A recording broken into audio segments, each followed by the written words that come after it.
Happy Monday morning to each and every one of you, and welcome to Monday Morning Meditation. I thank God for each and every one of you joining me this morning at this early hour. I pray that you're preparing for an amazing week. I pray that you have set yourself up in your own mind to have a prosperous and powerful week. The Lord is on your side. And so we're going to do what we need to do this week to make sure that we manifest what God has prophesied and planned for our lives. Again, happy belated Father's Day to all the amazing fathers out there and father figures. I pray that you had an amazing day yesterday. I pray that you didn't have to get on the barbecue grill and cook your own dinner yesterday. I pray that you were catered to for being the good father that you are. We had an amazing worship experience yesterday at the Main Street Church of God in Christ, and thank God for all of you, all the members and friends, guests who joined us yesterday, and we're looking forward to what the Lord is going to do even in our midst this week. But this morning, I want to set the tone for the week with this word, self-assessment. All right, self-assessment. That's the thought that I want you to take into the next 7 days. Let me be honest with you. One of the most frustrating lives you can ever lead is to live your life trying to change people. I'm going to just be real with you. That's one of the most frustrating lives you could ever lead, is trying to change people. Now, that doesn't mean that we shouldn't help people. We should. We were put here partially for that purpose, to help people. I'm not talking about helping people. I'm talking about attempting to change people. Because the only person you can truly change, and only then with the help of God, is you. The person sitting in your seat right now. And think about this. Even with God's help, how difficult has it been for you to change in your life? Right?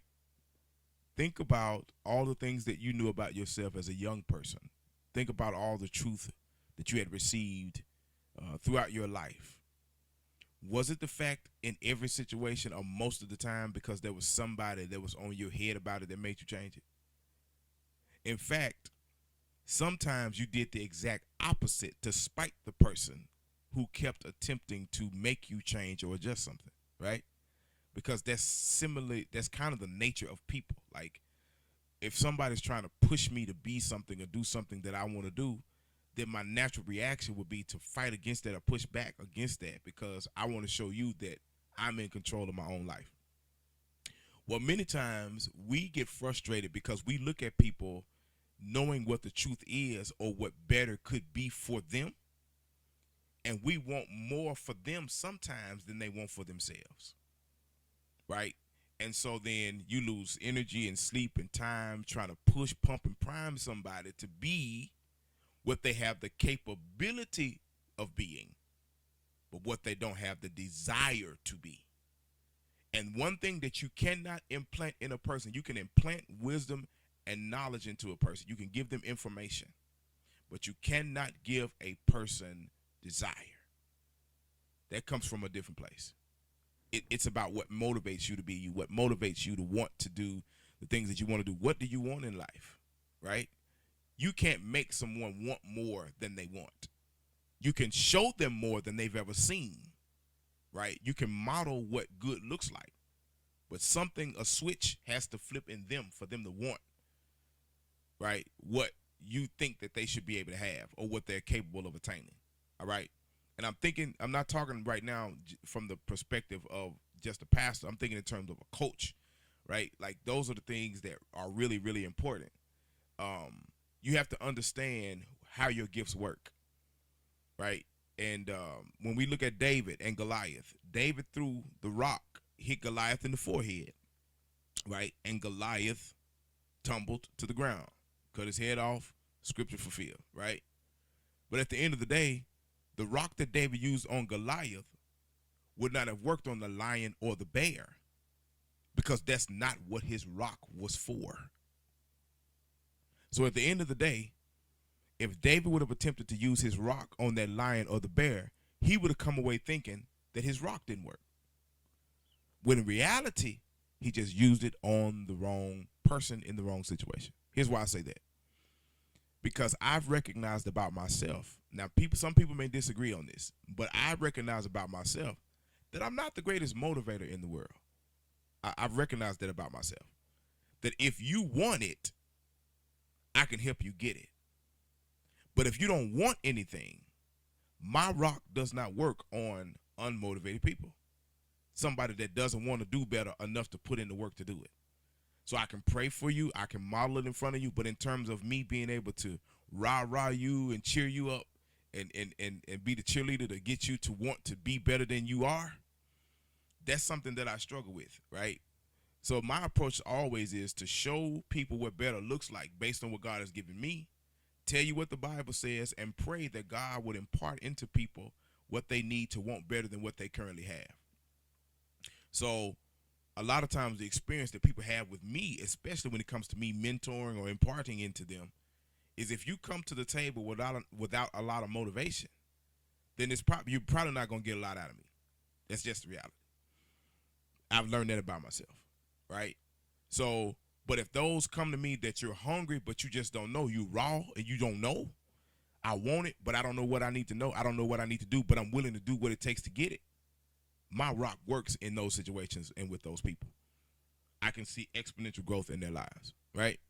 So I said all that to say this, that we have to understand that even with that I come away from that knowing and understanding that I can't change a person. I can give them the information. I can pray for them that God would change their heart. But I can't change a person. The only person I can truly change, and only with the help of God, is me. So think about it this way. Is it easier to pick up the whole world and to shift it to make it fit how you feel? Or is it easier to adjust how you feel to find out where you fit? Let me say it again. Is it easier to pick up the whole world and to shift it to fit how you feel? Or is it easier to adjust how you feel to find where you fit? Because reality is sometimes we live in our own world. We live in our own head, and the only person that lives there is us. So we have our own constitution.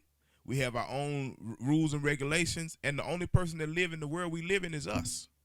And the problem is the rest of the world doesn't live by the rules in our world. Now, it's one thing when we're talking about respecting boundaries, and we're talking about that you laying the law down for what happens in your space and in your place. That makes perfect sense. But when we start making up our own rules about how the world works, that's when we find ourselves in a frustrating place. That's an experiment in frustration, because the rest of the world is not going to play by your rules. You got it? And so therefore we have to understand that it's easier, instead of trying to make the whole world around us change to fit our feelings, it's better to adjust our feelings to find out where we fit in the world. Why am I here? What is the purpose and the reason that God placed me on the planet? And that's not about how I feel. That's why I was created. That's based on my purpose, not my feeling. Okay? So this week, I want us to do a self-assessment, all right? I want to read something to you, and I hope this sticks to your bones. Galatians chapter 6 and verse number 4. Galatians chapter 6 and verse number 4. Here's what it says. Pay careful attention to your own work. Listen to the words of Paul. For then you will get the satisfaction of a job well done, and you won't need to compare yourself to anyone else. Strong. I'm going to read it again. Galatians 6 and 4. Pay careful attention to your own work, self-assessment. For then you will get the satisfaction of a job well done, and you won't need to compare yourself to anyone else. I've lived by this mantra for the entirety of my life, and that is, do you. But when I say do you, I'm not saying be carnal. I mean, who did God create you to be? Be that person, but be the best version of that person, right? At the end of the day, I'm too busy doing what God called me to do to worry about what other people are doing. I'm not comparing myself to anybody. I'm comparing myself to who I was yesterday. So if I'm better today than I was yesterday, then I won. I just be real about it. I say this all the time. There's some people who pastor churches who say, I want a church the size of TD Jakes. I never pray that prayer. Because of the capacity that God has given me is to pastor 20 people per se. I don't need 21. Because that 21st person is going to drive me insane. Because I don't have the grace for 21. I only have the grace for 20. But that comes from a self-assessment. God, what have you called me to do? And being content in the place, in the space that God gives you. Not complacent, but content. Complacency is about not just it's being a place of being apathetic. I don't care about growing. I don't want to be better. I don't want anything to be any different. I'm just locked in where I am. That's complacency. But to be content means this is what God has me for the time that I'm in right now. This is what he's given me, and I'm cool with that. That's contentment. Okay? So this week, there's a few questions I want you to ask yourself, and we're going to wrap up here. All right? When we're talking about this self-assessment piece. Number one, even looking at what the verse says, he says, pay careful attention to your own work. Look at what you're doing. It's not about what the rest of the world is doing. Because you can't change the world by changing the world. You change the world by changing you. Okay, let me give it to you again. You can't change the world by changing the world. You change the world by changing you. Pay careful attention, self-assessment to your own work. What are you doing or not doing, right? For then you will get the satisfaction of a job well done. When I know that I'm doing the best, that I'm functioning in excellence in every area of my life, that I'm maximizing every moment, I'm maximizing everything that God has placed in me, then I will get the satisfaction of a job well done. And then I won't need to compare myself to other people because I know that I've maxed out my own capabilities. It's not about them. I've done the best I can with who I am. God, here's what you need to know. God does not hold you accountable for giving him or maximizing something he didn't give you. It's just the reality. God is not holding you accountable about properly handling or maximizing something he didn't give you. He giveth seed to the sower. So when we talk about giving, God has given you something to give. The question is, what did you do with it?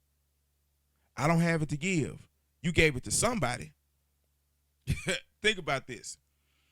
Even when we say, I don't have it to give, and this is not a money seminar. It's not a money sermon. It's not a money talk.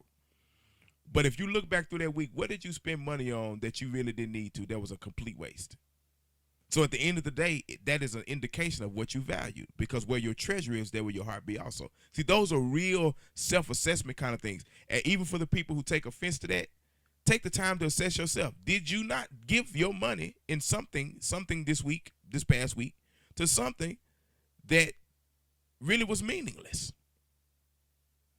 that added no real value to your life, that there was no rate of return on what you gave it to?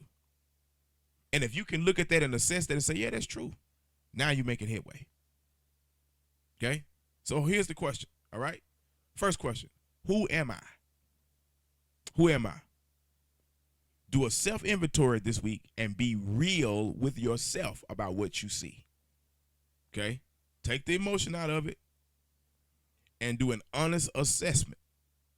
But the key is you have to be real with you. Be real with yourself.